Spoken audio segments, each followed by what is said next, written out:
প্রিয় দেশবাসী, দেশের একটা ক্রান্তি লগ্নে শোকাবহ অবস্থায় আপনাদের সামনে এসেছি। আপনাদেরকে বলতে চাচ্ছি, আজকে জানাতে চাচ্ছি, ভেবেছিলাম জানাবো না, কিন্তু এখন জানাতে বাধ্য হচ্ছি। আমরা বৈষম্য বিরোধী ছাত্র আন্দোলনের পক্ষ থেকে স্পষ্ট ঘোষণা করতেছি, আগামী কালকে সারা দেশে প্রতিটা পাড়া মহল্লায় প্রতিটা জায়গায় বিক্ষোভ কর্মসূচি পালিত হবে।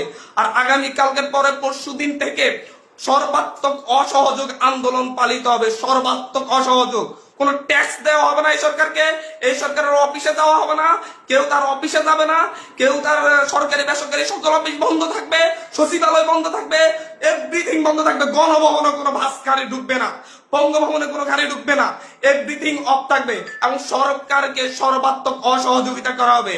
কেউ ট্যাক্স দিবেন না, প্রয়োজন বিদ্যুৎ বিল দেওয়া যাবে না, গ্যাস বিল দেওয়া যাবে না, প্রয়োজনে কাঠে রান্না করা হবে, প্রয়োজনে প্রত্যেকে প্রয়োজনে মোমবাতি জ্বালানো হবে।